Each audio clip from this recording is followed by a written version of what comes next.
D'abord, bonsoir à tous et je suis très ravie d'être là ce soir et de voir la salle aussi remplie. Premièrement, il est un peu difficile de ne pas commencer cette intervention sans parler de ce qui s'est passé la semaine dernière à Rafah. Rafah, c'est la ville la plus au sud de la bande de Gaza et c'est là où Netanyahou il avait dit aux Palestiniens d'aller se réfugier.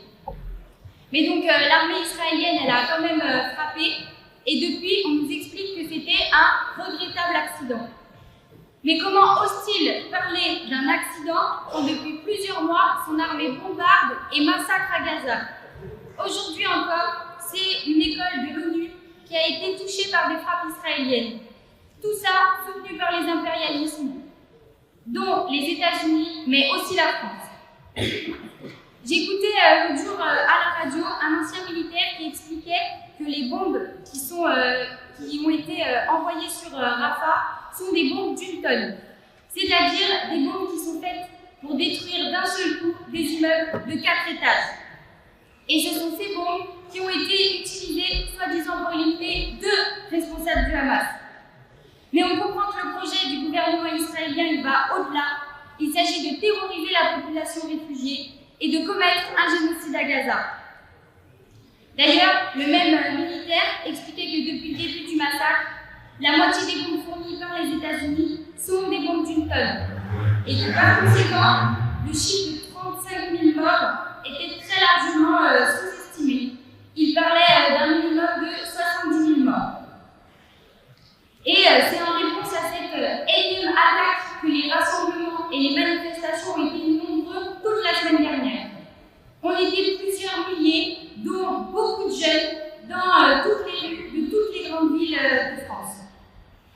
Remarquons que c'était les plus grandes manifestations et les plus gros rassemblements depuis le mouvement contre la réforme des retraites, et ça, c'est pas rien, on peut en être très fiers.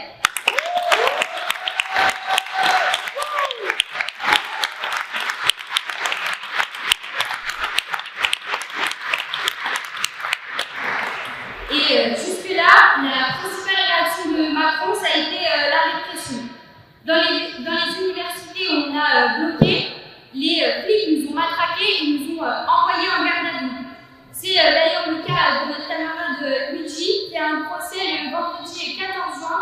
Et donc pour ça, on organise un rassemblement pour soutenir. Soyons nombreux et nombreuses. Si on n'avait pas été là, pas sûr que les médias auraient parlé de Rafah. Le lundi matin qui a suivi le bombardement, c'était silence radio. C'est parce que nous étions beaucoup dans les rues dès le lundi soir qu'ils ont été obligés de traiter le sujet. Alors continuons à imposer nos préoccupations. Montrons-leur qu'on ne va rien lâcher, qu'on poursuivra le combat pour dénoncer ces génocides. Donc soyons toutes et tous dans la rue le samedi 8 juin pour montrer notre soutien au peuple palestinien.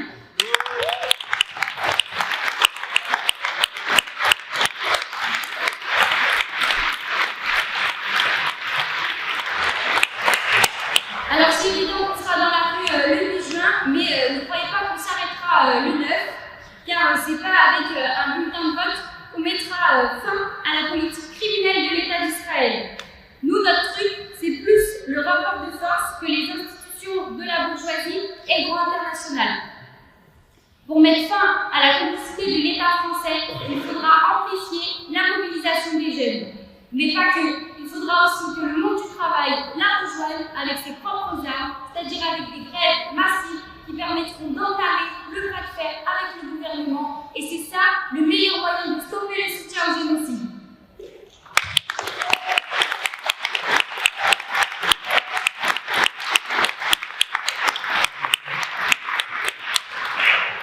Et donc dimanche, on nous demande de donner notre avis.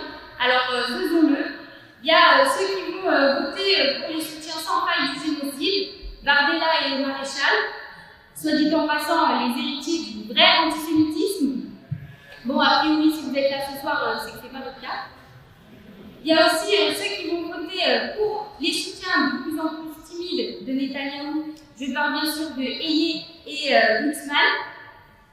Ou alors, vous pouvez faire le choix de voter pour celles et ceux qui soutiennent le peuple palestinien, de celles et ceux qui manifestent sans relâche depuis octobre. Vous pouvez faire le choix de voter pour une liste de travailleurs, de travailleuses, de jeunes qui se battent pour dénoncer le génocide à Gaza. Le 9 juin, vous pouvez voter LPA révolutionnaire.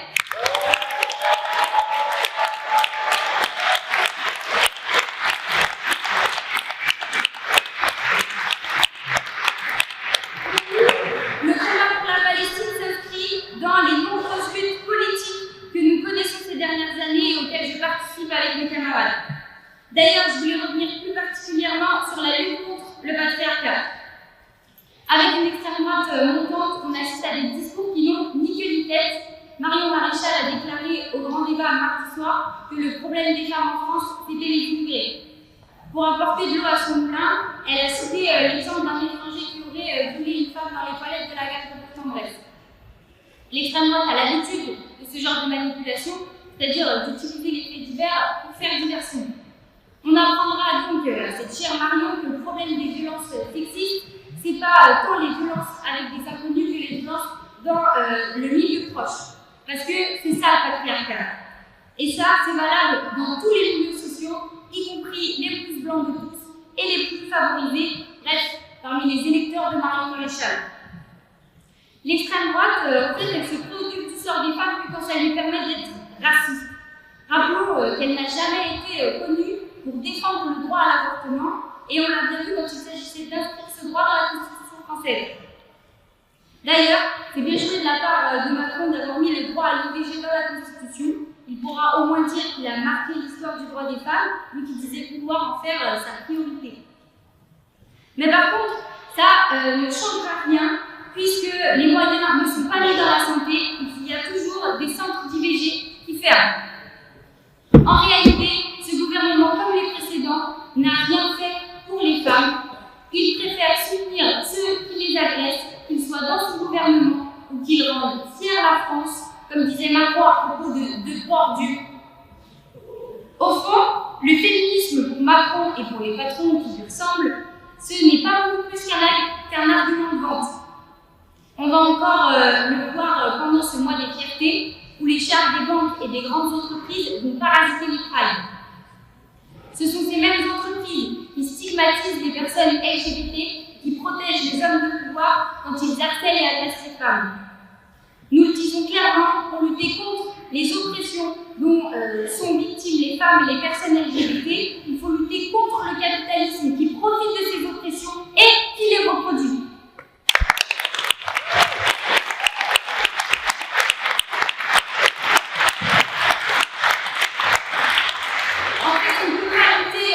Le sexisme, contre l'homophobie ou contre la transphobie à côté de la sono de la BNP ou de celle de Total Energy. Patron, patrie, patriarcat, de cette société-là, on n'en veut pas.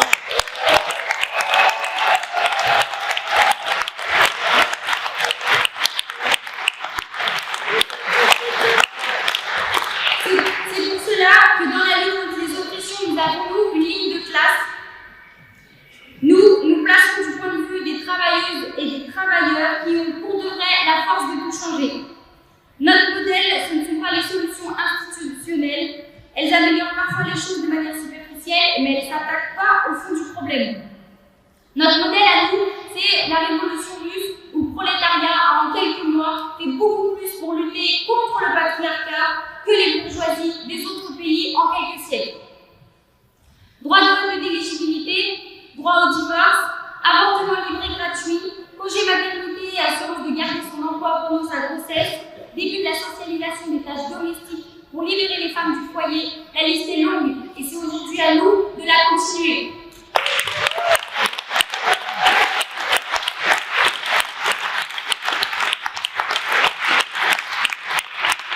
Alors, pour nous, le 9 juin, vous ne réaliserez pas comme par magie l'ensemble de notre programme. Mais vous enverrez un signal très important à ceux qui dirigent cette société. Vous direz votre colère contre ce monde de pression et de violence et vous direz votre envie de vous battre avec nous pour le renverser.